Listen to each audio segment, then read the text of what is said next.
Assalamualaikum warahmatullahi wabarakatuh.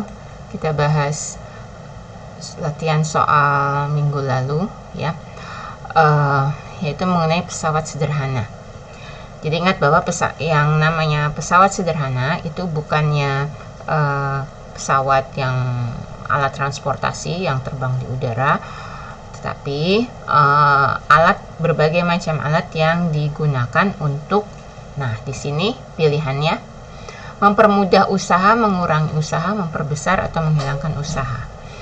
Yang betul adalah mempermudah, ya, karena tidak selamanya mengurangi. Tapi yang ini jawabannya yang benar adalah untuk mempermudah usaha. Oke, kemudian kita lihat berikutnya, beban kuasa, lengan beban dan lengan kuasa dinyatakan dalam hubungan. Kita lihat yang materi yang minggu lalu, ini istilah lengan kuasa, lengan beban itu untuk pesawat jenis tuas atau pengungkit, ya. Misalnya di sini kita mau ngangkat ini, ya, mau ngangkat batu ini, tapi terlalu berat, jadi kita pakai tongkat ini. Nah, misalnya batunya di sini, ya. Kemudian tadi anak yang mau ngangkat itu di sini. Jarak dari titik tumpu, ya, kalau di gambar ini ada batu yang lebih kecil untuk jadi tumpuan. Jarak dari titik tumpu ke batu yang mau diangkat tadi itu lengan beban istilahnya, ya. Jarak jadi berapa meter atau berapa sentimeter tuh ini namanya lengan beban. Sedangkan dari titik tumpu ke si anak tadi itu namanya lengan kuasa. Berat atau massa batu yang berat, ya, bukan massa, berat batu yang mau diangkat itu beban, atau dinyatakan dengan huruf W di sini, ya. Kemudian berapa jadinya gaya yang dilakukan si anak untuk ngangkat batu dengan pertolongan tongkat ini. Nah, itu disebut sebagai kuasa atau dinyatakan dengan huruf F. Jadi persamaannya, lengan kuasa dibagi lengan beban, ya, lengan kuasa dibagi lengan beban sama dengan beban dibagi kuasa. Jadi ini kan perbandingan pecahan. Kalau misalnya kita jadiin perkalian, jadi pada pindah ini, ya, LK kali F, lengan kuasa kali kuasanya itu sama dengan beban kali lengan beban. Nah, kita lihat mana yang betul. Lengan kuasa,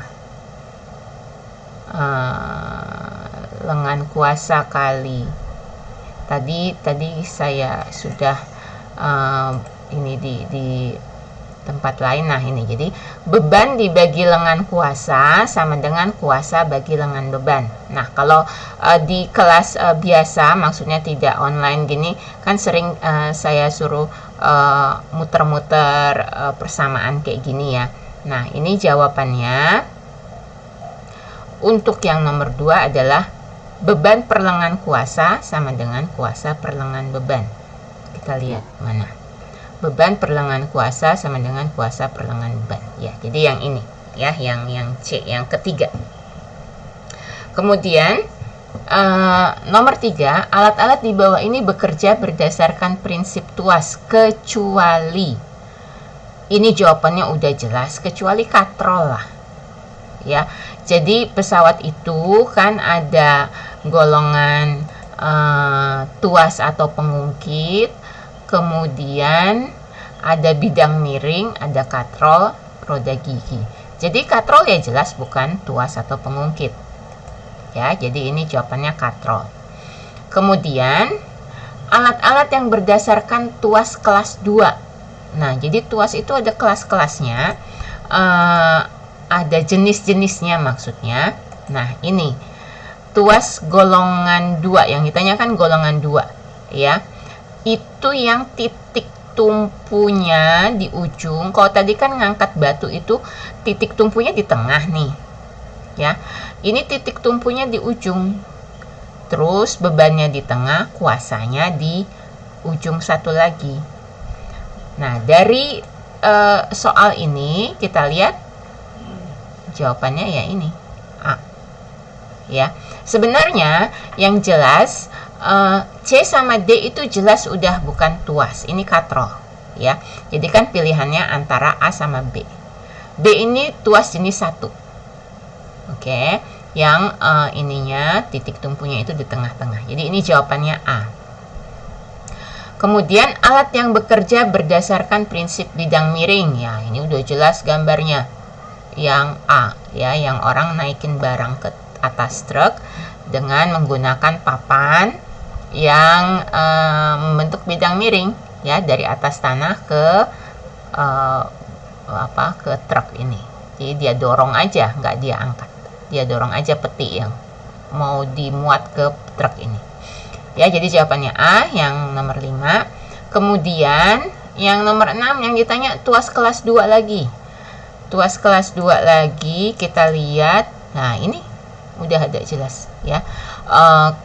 Dorongan gerobak dorong yang biasa dipakai tukang-tukang bangunan. Ini ada di sini.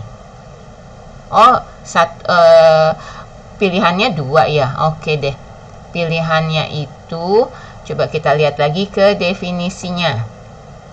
Titik tumpu di ujung. Nah, titik tumpu di ujung itu yang mana? Jadi 1 pasti benar, ya. Jadi jawabannya kalau nggak 1 dan 3, 1 dan 4. 1 dan 3. Nah, ini kalau gunting ya di tengah kan ini titik tumpunya. Jadi yang betul adalah palu. Ya, palu ini. Oke, nah ini gunting termasuk yang nomor 1. Dia termasuk palu. Nah tadi. Jadi 1 dan 4. Kemudian alat yang bekerja berdasarkan bidang miring, jelas ini tangga, ya. Tangga itu bidang miring. Kenapa dibuat begini? Karena ya untuk mempermudah orang naik dari satu lantai ke lantai lain. Dibanding misalnya dia pakai tangga. Sebenarnya tangga juga ada yang miring, ada juga yang lurus kan, kayak misalnya tangga untuk manjat pohon, atau tangga yang di pinggir atau di sebelah luar gedung-gedung itu kan lurus. Tapi ini yang miring ini, ya jelas ini yang pakai bidang miring, ya. Jawabannya C. Kemudian nomor 8. Untuk mengangkat beban G 1200 Newton. Ini 1200 Newton batunya. Digunakan tuas yang panjangnya 250 cm. Jadi panjang semuanya 250 cm. Lengan bebannya ini 50 cm. Gaya yang diperlukan adalah, nah ini kita bisa lihat tadi di teorinya, ya, bahwa lengan kuasa dibagi lengan beban sama dengan bebannya dibagi kuasanya. Oke, jadi kita lihat di sini perbandingannya aja. Ini 250 cm. Lengan beban itu berarti dari titik ini ke bebannya 50 cm. Berarti sisanya dari titik tumpu ke beban ke orang yang mau ngangkat batu ini, sisanya 250 kurang 50, jadi 200 cm. Nah, kita ngitung pakai perbandingan, ya. 200 di sini 200, di sini 50. 200 dibagi 50 atau 50 bagi 200, sama aja sih sebenarnya. 50 dibagi 200, kita bisa perkecil pecahannya menjadi 1/4. Coba saya tuliskan di sini. Ya, ini tadi yang, nah ini jadi 50 bagi 200 sama dengan dua-duanya dibagi 50, 1/4 ya. Jadi gaya yang diperlukan berapa? Gaya yang diperlukan, karena ini perbandingannya 1/4, batu yang mesti diangkat 1200, gayanya cuma perlu 1/4 dari 1200 ya. Jadi itu hubungan antara panjang lengan beban lengan kuasa dengan beban dan kuasanya. Perbandingan lengan beban dan lengan kuasa berapa? Nah, itu jadi perbandingan beban dan kuasanya. Jadi cuma perlu 1/4 dari 1200. 1200 kali 1/4 atau bagi 4 dengan 300 Newton. Ya, ini jawabannya. Kemudian nomor 9. Gaya yang diperlukan untuk mendorong beban. Nah, untuk bidang miring ya, untuk bidang miring ini rumusnya S/H sama dengan W/F, atau kalau untuk soal ini S/H sama dengan W/F, sama aja dibolak-balik posisinya. Kita mau nyari F ya. Yang ditanyakan gaya yang diperlukan untuk mendorong beban. Gaya yang diperlukan untuk mendorong beban. Jadi F-nya di sini, F-nya karena dia di bawah garis bagi dipindah ke sini. Jadi W kali H/S. Ingat, yang pindah tuh harus bolak-balik, harus yang tadinya di atas ya di bawah, bawah jadi di atas ya. Jadi gaya sama dengan beban kali tinggi ya, kali tingginya ini, kali tinggi beban bidang miring itu dibagi panjang bidang miringnya. Oke.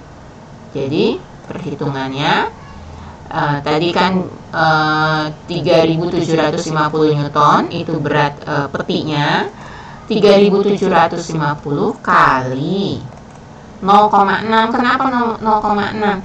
Lihat di sini 60 cm, ini 3 meter. Jadi satuannya itu mesti disamain. Ya. 60 cm kita samain aja jadi meter ya. Jadi 3 meter tetap 3 meter. 60 cm itu sama dengan 0,6 meter. Ya. Jadi 3750 kali 0,6 bagi 3 hasilnya 750 Newton. Ini jawabannya yang kedua. Oke. Kemudian, nah, kalau dapat soal ini mah gampang banget. Kenapa? Karena untuk katrol seperti ini yang bentuknya sama dengan timba ya, untuk kita menimba air, itu gaya yang dilakukan untuk mengangkat beban sama dengan beban itu sendiri. Jadi di sini bebannya 30 Newton, gayanya juga 30 Newton. Ya. Itu sebabnya disebut tadi di atas bahwa pesawat sederhana itu tidak selalu mengurangi usaha, tapi mempermudah usaha. Karena kalau kita tanya, ya kalau gitu buat apa?